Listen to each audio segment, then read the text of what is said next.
Assalamualaikum warahmatullahi wabarakatuh. Perkenalkan, nama saya Zaratul Syita. Saya dari MTS Aisyah 1 Nganjuk. Di sini saya akan menceritakan tentang asal-usul Tangkuban Perahu. Pada zaman dahulu, hiduplah seorang ibu bernama Dayang Sumbi yang tinggal bersama anaknya bernama Sangkuriang. Mereka tinggal di sebuah desa bersama jin kesayangan mereka yang diberi nama Tumang.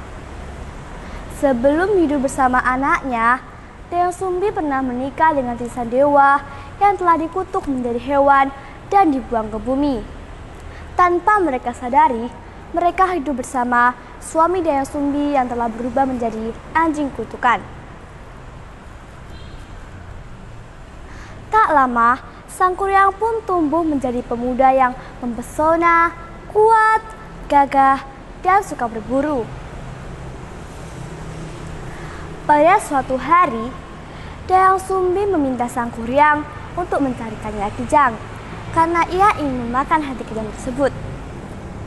Sangkuriang ditemani si Tumang pergi ke hutan. Saat di hutan, Sangkuriang melihat ada seekor kijang yang tengah merumput di balik semak belukar. Sangkuriang pun memerintahkan Tumang untuk mengejar kijang tersebut. Namun, ada hal aneh yang terjadi pada Tumang. Tumang yang biasanya penurut, kini menolak perintah Sangkuriang.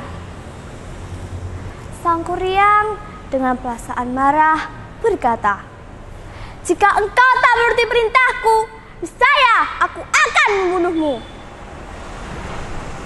Ancaman tersebut tidak dipedulikan Tumang. Dengan perasaan amat marah yang sangat besar, Sangkuriang pun membunuh Tumang dan mengambil hatinya sebagai pengganti hati kijang yang tak berhasil ia dapatkan. Tanpa disadari, Dayang Sumbi telah memakan hati suaminya yang telah dibunuh oleh anak mereka sendiri. Dayang Sumbi baru mengetahui kejadian tersebut setelah ia memasak dan memakan hati tersebut. Dengan perasaan marah, Dayang Sumbi mengambil gayung dan memukul kepala Sangkuriang. Mendapat perlakuan tersebut, Sangkuriang marah dan sakit hati. Tanpa berpamitan, ia pergi mengembara ke arah timur. Setelah lama ditinggalkan oleh anaknya, Dayang Sumbi merasa menderita dan menyesal. Ia pun berdoa kepada Sang Dewa dan memohon ampun. Mendengar permohonan ampun dari Dayang Sumbi, Dewa pun mengabulkan permintaan maaf tersebut dan mengaruniainya kecantikan abadi. Tanpa disadari, Sangkuriang kembali ke kampung halamannya yang dulu. Sangkuriang berhenti di salah satu pondok untuk meminta air minum. Tanpa sadar, ia terpesona dengan kecantikan Dayang Sumbi. Ia tak mengetahui bahwa perempuan itu adalah ibunya.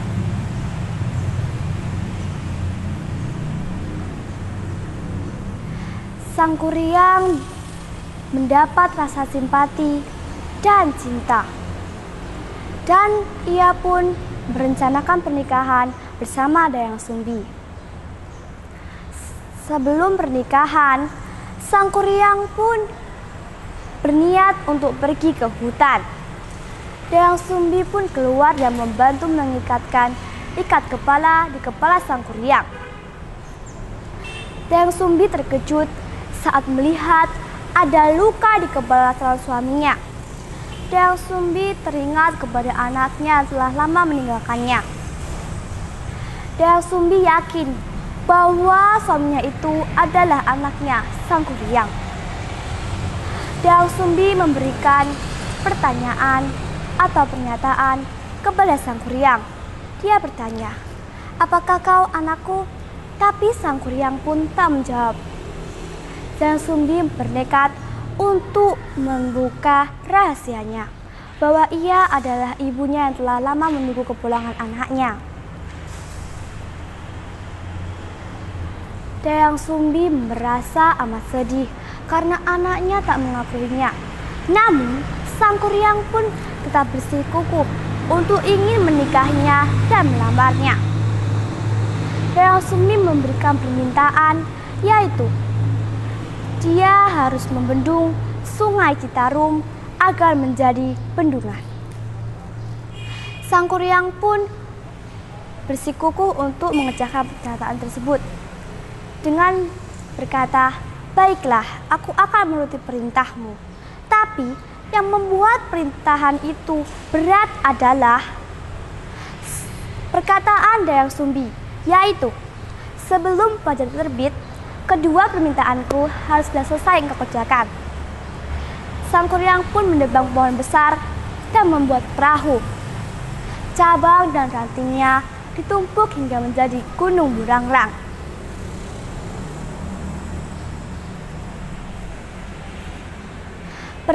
Setelah itu, Sang Kuryang pun selesai mengerjakan perahu. Setelah selesai mengerjakan perahu, Sang Kuryang memanggil makhluk-makhluk halus untuk membendung aliran Sungai Citarum. Dayang Sumbi sangat khawatir saat pekerjaan itu hampir saja selesai sebelum fajar terbit. Dayang Sumbi mencari cara untuk menggagalkan pernikahannya. Dayang Sumbi berdoa kepada dewa. Setelah ia berdoa, ia mendapatkan petunjuk untuk membangunkan ayam di tengah hari dan menaburkan boerang-rang atau kain putih hasil tenun di sekitar pulau itu.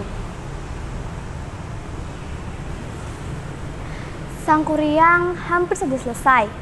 Namun, para jin tahu bahwa ayam telah berkokok pada malam hari. Jin sangat takut dengan ayam atau fajar. Dia pun pergi ke mana-mana dan mencari tempat sembunyi dari fajar dan meninggalkan pekerjaan Sang Kuryang yang belum selesai.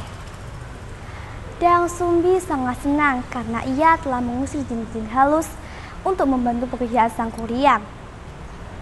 Sang Kuryang pun terbangun dari tidurnya dan melihat bahwa pekerjaannya belum selesai. Ia yakin bahwa fajar sebenarnya belum tiba.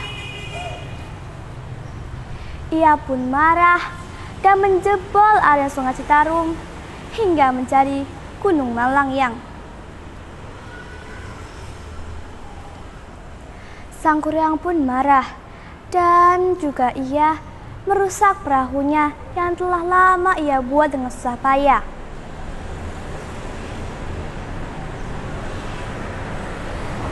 Dayang Sumbi pun tahu akibat atau ulah Sang Kuryang tersebut. Dayang Sumbi takut bahwa Sang Kuryang akan melakukan sesuatu kepada dia. Sang Kuryang pun marah dan mencari Dayang Sumbi.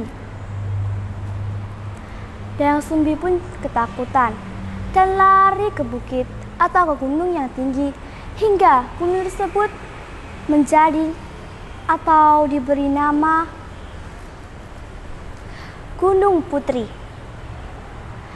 Sang Kuryang pun tak berhasil menemukan Dayang Sumbi dan ia pun ikut pergi ke alam gaib.